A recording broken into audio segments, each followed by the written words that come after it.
अगर ऊपर यानी पानी का इंतजाम हो जाए तो मुझे रोज बाल्टी नहीं उठानी पड़ेगी। वो ऑनलाइन वीडियो देखकर पाइप फिटिंग का तरीका सीख लेती है। अगले दिन वो 2 बड़े पाइप मंगवाती है। एक मजदूर की मदद से पाइप काटती है और उन्हें छत की पानी की टंकी से जोड़ देती है। बस अब मेरी खेती को कभी पानी की कमी नहीं होगी। सामने वाली छतों पर खड़ी कुछ पड़ोसिनें ये सब देख रही होती हैं। अरे देखो कैसी गंवार बहू आई है इतने अमीर घर में, लगता है बंगले को खेत बनाने का ठेका लेकर आई है।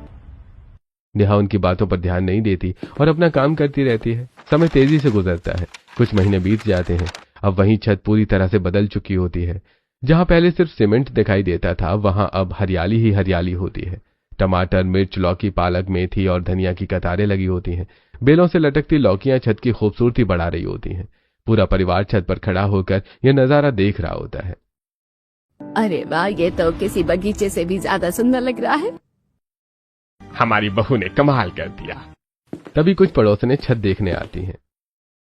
अरे कमला जी, ये अपने इतने अमीर घर का क्या हाल बनवा लिया है आपने?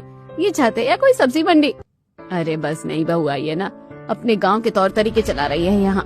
पता नहीं छत पर क्या गुलदस्ता लगा दिया है। नेहा अब रोज अपनी छत की ताजी सब्जियां तोड़कर खाना बनाने लगी होती है। धीरे धीरे घर के बाकी लोग भी वही खाना पसंद करने लगते हैं। वाह, कितनी स्वादिष्ट सब्जी है। सच में खाने का स्वाद ही बदल गया, क्योंकि ये सीधे हमारी छत से आई हैं। लेकिन दूसरी तरफ कमला, शिल्पा और रिया अभी भी पैकेट वाला खाना ही खाते होते हैं। शिल्पा उनके लिए अलग खाना बनाती है। आजकल तो लोगों ने घर में भी बंटवारा कर दिया है, अलग अलग खाना बनने लगा है। मम्मी जी, आप लोगों को ये खाना खाना चाहिए, इससे शरीर स्वस्थ रहेगा और कई बीमारियों से भी दूर रहेंगी। बस बस भाभी, अपनी गांव वाली बातें अपने तक सीमित रखो। एक तो पूरे घर को सब्जियों से भर दिया और ऊपर से हमें ज्ञान दे रही है। हमारे घर की तो बैंड बजा कर रख दी है इसने। नेहा उनकी बातें सुनकर भी शांत रहती है। सुबह से ही मौसम बेहद खराब होता है। आसमान में काले बादल छाए होते हैं। बाहर बहुत तेज आंधी तूफान चल रहा होता है। धूल इतनी उड़ रही होती है कि सामने की चीज भी ठीक से दिखाई नहीं दे रही थी। पेड़ जोर जोर से हिल रहे थे। कोई भी घर से बाहर निकलने की हिम्मत नहीं कर रहा था। दोपहर होते होते बिजली चली जाती है। पूरा बंगला अंधेरे में डूब जाता है। कुछ घंटों बाद इन्वर्टर भी जवाब दे देता है। ओहो, अब तो मोबाइल भी चार्ज नहीं होगा। इतनी गर्मी और ऊपर से बिजली भी नहीं है। शाम होने लगती है। किचन के सारे इलेक्ट्रिक उपकरण बंद पड़े होते हैं। खाना नहीं बन पाया होता है। पूरे घर में भूख की वजह से बेचैनी फैल जाती है। अरे यार, पेट में बहुत दर्द हो रहा है, बड़ी तेज भूख लगी है। मुझे तो चक्कर आने लगे हैं। लगता है आज तो भूखे ही सोना पड़ेगा। नेहा सबकी हालत देख रही होती है। उसे अपने परिवार की चिंता होने लगती है। नहीं, मुझे अपने परिवार वालों के लिए कुछ करना होगा। नेहा तुरंत छत पर चली जाती है। नीचे स्टोर रूम से कई लंबी लंबी डंडियां लेकर आती है। तेज हवा के बीच वो उन्हें मजबूती से बांधकर एक छोटी सी झोपड़ी जैसा स्ट्रक्चर तैयार कर देती है। फिर वो छत के कोने में मिट्टी का चूल्हा बनाती है। रसोई से कढ़ाई और बर्तन ले आती है। अपनी छत वाली खेती से ताजी लौकी, टमाटर, मिर्च और धनिया तोड़ती है। आज काम आएगी मेरी छत वाली खेती। कुछ देर बाद चूल्हे पर लकड़ियां जलने लगती हैं। कढ़ाई में तड़का पड़ता है। ताजी सब्जियों की खुशबू पूरे माहौल में फैल जाती है। लगभग 1 घंटे बाद खाना तैयार हो जाता है। सब लोग ऊपर आ जाओ, खाना तैयार है। नीचे बैठे सभी लोग एक दूसरे का मुंह देखने लगते हैं। क्या खाना तैयार है? सच में? पूरा परिवार छत पर पहुंचता है। वहां का नजारा देखकर सबकी आंखें खुली रह जाती हैं। छत पर डंडियों से बनी एक सुंदर सी झोपड़ी खड़ी होती है। उसके नीचे कुर्सियां और एक बड़ी टेबल लगी होती है। हवा से बचने का भी इंतजाम होता है। एक तरफ मिट्टी का चूल्हा जल रहा होता है। अरे वाह, ये सब कब कर लिया? सभी लोग कुर्सियों पर बैठ जाते हैं। बाहर तेज हवा चल रही थी, लेकिन झोपड़ी के अंदर माहौल बहुत आरामदायक लग रहा होता है। नेहा सबके सामने गर्मा गर्म खाना परोसती है। अरे वाह बेटा, तूने तो कमाल कर दिया। अरे हमें तो लगा था आज भूखे मर जाएंगे, लेकिन ये खाना खाने में तो बड़ा मजा आ रहा है। बेटा, तूने तो गांव की याद दिला दी। हम गांव में भी ऐसे ही खुली हवा में बैठकर खाना खाते थे। गांव की लड़कियों का दिमाग सच में बहुत तेज होता है। पहली बार कमला भी नेहा के हाथ का खाना खा रही थी। कमला खाना खाते हुए कुछ सेकंड्स बाद वो अनजाने में बोल पड़ती है। अरे वाह, कितना बढ़िया खाना बनाया है। पहली बार पैकेट से अलग खाना खाया है। नेहा मुस्कुराकर उनकी तरफ देखती है। तभी कमला को एहसास होता है कि उसने सबके सामने नेहा की तारीफ कर दी है। अरे बाप रे, मैं इसकी तारीफ कर बैठी, अब तो ये सर पर चढ़कर नाचेगी। हाँ हाँ ठीक है, इतना भी अच्छा नहीं बनाया, नमक थोड़ा ज्यादा है। नेहा उनकी बात सुनकर सिर्फ मुस्कुरा देती है। जी मम्मी जी। बेटा, ये झोपड़ी वाला आइडिया कहाँ से आया? पापा जी, मैंने सोचा है कि ये कोने वाली जगह खाली पड़ी है तो यहीं खुली हुई रसोई बना लूं, बैठने की भी जगह हो जाएगी और ताजी हवा में हम सब लोग खाना भी खा पाएंगे। सभी लोग देर तक वहीं बैठकर खाना खाते हैं। बाहर आंधी चल रही थी। धीरे धीरे कई हफ्ते बीत जाते हैं। अब घर के ज्यादातर लोग नेहा की छत वाली ताजी सब्जियां खाने लगते हैं। कमला को कई सालों से शुगर की बीमारी होती है। राघव, जरा फिर से चेक करना। मम्मी, आज तो शुगर पहले से कम है। दूसरी तरफ प्रीतम जी को कब्ज और पाचन की समस्या रहती है। वो दिन भर बाथरूम के चक्कर लगाते रहते थे। रिया बाहर का खाना खाकर धीरे धीरे मोटी होती जा रही थी और शिल्पा के बाल लगातार झड़ रहे थे। पूरे घर में उसके टूटे हुए बाल दिखाई देते रहते थे। पता नहीं मेरे बाल इतने क्यों झड़ रहे हैं। लेकिन नेहा के हाथ का खाना खाने वाले घर के बाकी लोगों की सेहत धीरे धीरे बेहतर होने लगती है। एक दिन पूरा परिवार डाइनिंग टेबल पर बैठा होता है। बेटा नेहा, तेरे खाने ने तो मेरे पेट की सारी समस्या खत्म कर दी। पहले तो मैं पूरे दिन बाथरूम के चक्कर लगाता रहता था, लेकिन अब पेट एकदम साफ रहने लगा है। मुझे भी बहुत ज्यादा फायदा हुआ है बेटा। ये खाना बिल्कुल गांव जैसा है, दिल को छू लेता है। कमला चुपचाप उनकी बातें सुन रही होती है। फिर धीरे से नेहा की बनाई हुई सब्जी अपनी प्लेट में डाल लेती है। खाना तो सच में बहुत अच्छा बनाती है, ऐसा लग रहा है बार बार खाते रहो। नेहा ये देखकर हल्का सा मुस्कुरा देती है। पापा जी, ताजी सब्जियां शरीर को स्वस्थ बनाती है और ताकत भी देती है। खेत से सीधे थाली तक आने वाला हमेशा खाना अच्छा होता है। सभी लोग सहमति में सिर हिलाते हैं। कमला भी चुपचाप खाना खाती रहती है। पहली बार उनके चेहरे पर नेहा के लिए नफरत नहीं बल्कि सम्मान की एक छोटी सी झलक दिखाई दे रही होती है। लगातार कई दिनों से बारिश हो रही होती है। टीवी पर हर समय मौसम की खबरें दिखाई जा रही थी। बाहर सड़कें पानी से भर चुकी थी। खेतों में भी पानी जमा होने लगा होता है। अगले 1 महीने तक भारी बारिश का अलर्ट जारी किया गया है। लगातार बारिश की वजह से सब्जियों की सप्लाई प्रभावित हो सकती है। आने वाले दिनों में सब्जियों के दाम और बढ़ने की संभावना है। यह खबर सुनकर पूरा परिवार एक दूसरे की तरफ देखने लगता है। लगता है इस बार सब्जियां बहुत महंगी होने वाली हैं। मम्मी जी चिंता मत करिए, हमारी छत पर तो पूरी सब्जी मंडी तैयार है। सही कहा बेटा। अगले दिन पूरा परिवार सुपरमार्केट जाता है। सभी लोग राशन और जरूरी सामान खरीद रहे होते हैं। कमला सब्जी वाले सेक्शन में पहुंचती है और एक लौकी उठाकर कीमत देखने लगती है। अरे भाई, ये लौकी कितने की है? मैडम 500 रुपए किलो। क्या? दूसरी तरफ शिल्पा टमाटर का पैकेट हाथ में लेकर खड़ी होती है। और ये टमाटर? 600 रुपए किलो। कमला और शिल्पा दोनों एक दूसरे का मुंह देखने लगती हैं। ये सब्जियों के दाम अचानक आसमान कैसे छू गए? मैडम, लगातार बारिश की वजह से सब्जियों का स्टॉक बहुत कम हो गया है। जो सब्जियां बची हैं उनके दाम काफी बढ़ गए हैं। मम्मी जी, घर चलिए, हमें यहाँ से सब्जी लेने की कोई जरूरत नहीं है। क्यों? क्योंकि हमारे घर की छत पर ही ताजी सब्जियां मौजूद हैं। पूरा परिवार सिर्फ राशन खरीदता है और बिना सब्जी के लिए घर लौट आता है। घर पहुंचते ही नेहा अपनी छत वाली रसोई में चली जाती है।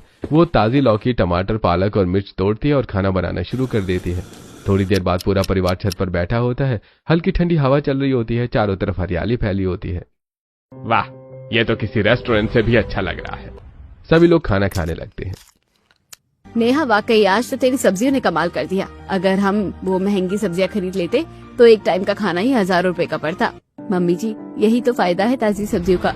घर में ही सब्जी है और कहीं जाने की जरूरत ही नहीं पड़ती। अभी तो 1 महीने तक सब्जियां महंगी रहने वाली हैं। हम आराम से अपनी सब्जियों का मजा उठाएंगे। हाँ, ये तो बात सही है। समय बीतने लगता है। अब कमला रोज नेहा के हाथ का खाना खाने लगी होती है। धीरे धीरे उसकी सेहत में भी सुधार आने लगता है। अरे वाह मम्मी, आपकी शुगर तो बिल्कुल सही आ रही है। कमाल कर दिया आपने। हाँ बेटा, अब तो मेरे पैरों में भी दर्द कम रहता है। पहले जल्दी थक जाती थी, लेकिन अब काफी एनर्जेटिक महसूस करती हूँ। मम्मी, हाँ, आप मानो या ना मानो, ये सब नेहा की सब्जियों की वजह से हुआ है। आप समय पर खाना खा रही हो और ताजी सब्जियां खा रही हो, इसलिए आपकी सेहत में इतना फर्क पड़ा है। शायद तुम सही कहती थी बेटा। अगले दिन हल्की हल्की बारिश पड़ रही थी। पूरा परिवार छत पर बैठा होता है। नेहा अपनी खुली रसोई में खाना बना रही होती है। थोड़ी देर बाद वो गर्मा गर्म पकौड़ियां और चाय लेकर आती है। लीजिए, आज बारिश का मजा दुगना हो जाएगा। बस यही कमी रह गई थी। सभी लोग चाय और पकौड़ियों का आनंद लेने लगते हैं। सामने बारिश की बूंदें गिर रही होती हैं। ठंडी हवा चल रही होती है। ये तो गांव से भी अच्छा लग रहा है। दूसरी तरफ नेहा अपनी छत से पड़ोसियों के लिए भी सब्जी तोड़कर भेजती रहती है। कभी किसी को टमाटर दे देती, कभी गोभी, कभी अरबी। धीरे धीरे पूरे मोहल्ले में उसकी चर्चा होने लगती है। कमला जी, आपकी बहू तो बहुत ही मिलनसार है। जब भी इसका मन करता है हमें ताजी सब्जियां देकर चली जाती है, और इसकी सब्जियां इतनी स्वादिष्ट होती है कि खाकर मजा आ जाता है। हाँ, मेरी बहू है ही अच्छी। यह सुनकर शिल्पा और रिया दोनों के चेहरे उतर जाते हैं। एक दिन पूरा परिवार खाना खा रहा होता है, तभी डोरबेल बजती है। नेहा दरवाजा खोलती है। बाहर पड़ोस की एक आंटी खड़ी होती है। बेटा, थोड़ी सब्जी मिल जाएगी क्या? आज मैंने करेले बनाए हैं, लेकिन बच्चों का खाने का मन नहीं कर रहा। क्यों नहीं आंटी जी, अभी लेकर आती हूँ। नेहा तुरंत रसोई में जाती है और ताजी बनी सब्जियां तोड़कर उन्हें दे देती है। बेटा, भगवान तुझे हमेशा खुश रखे। वो अपने घर चली जाती है। थोड़ी देर बाद उनके घर में बच्चे खाना खा रहे होते हैं। अरे वाह, नेहा भाभी की सब्जी तो कमाल की है। सच में कितनी स्वादिष्ट बनी है। इधर शिल्पा और रिया ये सब सुन सुनकर और ज्यादा चढ़ने लगती हैं। रिया अभी भी ज्यादा बाहर का खाना खाती होती है। उसका वजन लगातार बढ़ता जा रहा होता है। उसका पेट काफी निकल आया था और चलते समय उसे सांस भी फूलने लगती है। घर का खाना उसकी प्लेट में हमेशा बचा रह जाता है। बेटा, थोड़ा घर का खाना भी खा लिया कर। दादी, मुझे ये सब पसंद नहीं है। एक दिन नेहा रिया को सीढ़ियां चढ़ते हुए हाँफते देखती है। रिया, एक बात कहूँ? क्या भाभी? अगर तुम थोड़ा घर का खाना खाना शुरू कर दो और बाहर का खाना कम कर दो तो तुम्हें काफी अच्छा महसूस होगा। रिया उसे इग्नोर कर देती है। अगले दिन सुबह रिया छत पर बैठी होती है। उसके सामने बर्गर और कोल्ड ड्रिंक रखी होती है। वो बड़े मजे से खा रही थी। तभी नेहा वहाँ ताजी सब्जियां तोड़ने आती है और एक बार फिर समझाने की कोशिश करती है। दीदी, अगर आप ये घर का खाना खाना शुरू नहीं करोगी तो मैं सच बता रही हूँ, आपको शादी के टाइम पर बहुत दिक्कत होगी। तुम चुप रहो, तुम्हें क्या पता। दीदी, मैं सच बोल रही हूँ, एक टाइम पर आपका वजन इतना ज्यादा बढ़ जाएगा कि वो बिल्कुल कंट्रोल में नहीं आएगा। रिया नेहा की बात सुनकर हंसने लगती है, लेकिन तभी नेहा उसे समझाना शुरू करती है। दीदी, पता है मोटापे से क्या क्या बीमारी होती है? क्या होती है? थायराइड हो सकता है, शुगर हो सकती है, पैरों में दर्द रहेगा, सांस फूलने लगेगी, और सबसे बड़ी बात, अगर कोई लड़का आपको देखने आएगा तो वो आपको रिजेक्ट भी कर सकता है। ये सुनते ही रिया के चेहरे का रंग उड़ जाता है। वो अपने मन में कल्पना करने लगती है। उसे दिखाई देता है कि वो बहुत ज्यादा मोटी हो चुकी है। एक लड़का अपने परिवार के साथ उसे देखने आया है। लड़की तो ठीक है, लेकिन बहुत ज्यादा मोटी है। माफ कीजिए, ये रिश्ता हमें मंजूर नहीं है। अगले ही पल रिया कल्पना से बाहर आती है और घबरा जाती है। क्या भाभी, आप सच कह रही हो? ये सब मेरे साथ सच में हो जाएगा? अगर आप अपनी सेहत का ध्यान नहीं रखोगी तो हो सकता है आपको घर का खाना खाना होगा, हेल्दी रहना होगा, और आपको अपना फिगर मेंटेन करना होगा। अच्छा, मैं कोशिश करूंगी। धीरे धीरे रिया नेहा के हाथ का खाना खाना शुरू कर देती है। वाह भाभी, आज तो खाना बहुत अच्छा बना है, मजा आ गया। देख लो अपनी भाभी को, कितनी कमाल की है। सच में बेटा, पूरे घर की सेहत बदल दी तूने। ये सब देखकर शिल्पा के मन में जलन बढ़ती जा रही होती है। सब लोग इसके कब्जे में हो गए हैं, लेकिन मैं ऐसा ज्यादा दिन नहीं होने दूंगी। मैं सबको अपनी तरफ कर लूंगी और इसे घर से निकाल कर रहूंगी। कुछ दिन बाद दोपहर को नेहा छत की रसोई में ताजा खाना बनाती है और डाइनिंग टेबल पर रख देती है। सब लोग आ जाओ, खाना तैयार है। ये कहकर नेहा वापस रसोई में चली जाती है। तभी शिल्पा चुपके से वहां आती है। उसके हाथ में एक संदिग्ध पाउडर वाला पैकेट होता है। वो इधर उधर देखती है और चुपके से खाने में मिला देती है। अब देखती तुम सबके दिल कैसे जीतती हो। जब सबकी तबीयत खराब होगी ना, तब पता चलेगा। कुछ देर बाद पूरा परिवार खाना खा लेता है। अचानक सभी लोगों को बेचैनी होने लगती है। अरे, मेरे पेट में बहुत दर्द हो रहा है। मुझे उल्टियां जैसा लग रहा है। ये अचानक क्या हो गया? कुछ लोग बाथरूम की तरफ भागते हैं। किसी को उल्टी आने लगती है तो किसी के पेट में मरोड़ उठने लगती है। आज सबकी तबीयत अचानक कैसे खराब हो गई?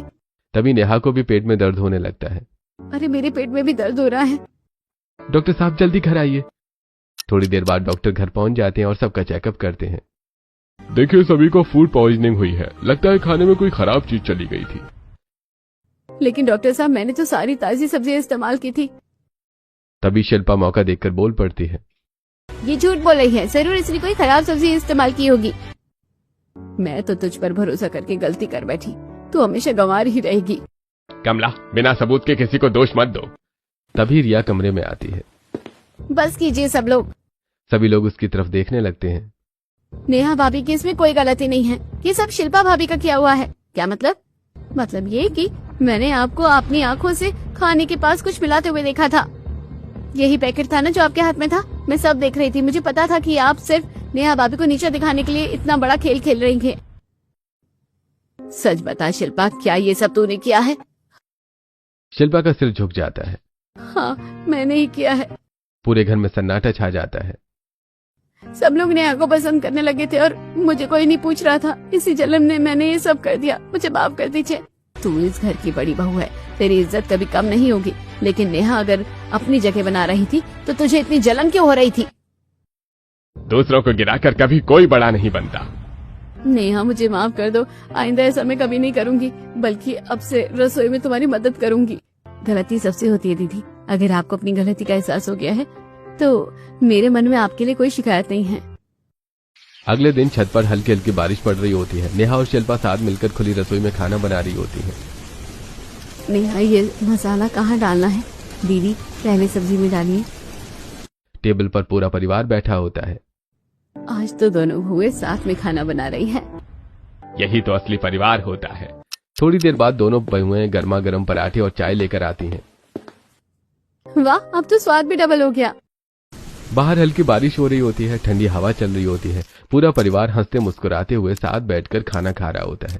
पहली बार घर में किसी के मन में जलन नहीं बल्कि अपनापन और प्यार दिखाई दे रहा होता है। आपको क्या लगता है, ताजी सब्जियां खाने से स्वास्थ्य दुगना बेहतर हो जाता है या सिर्फ ये बनी बनाई बातें हैं? कमेंट में जरूर बताइएगा।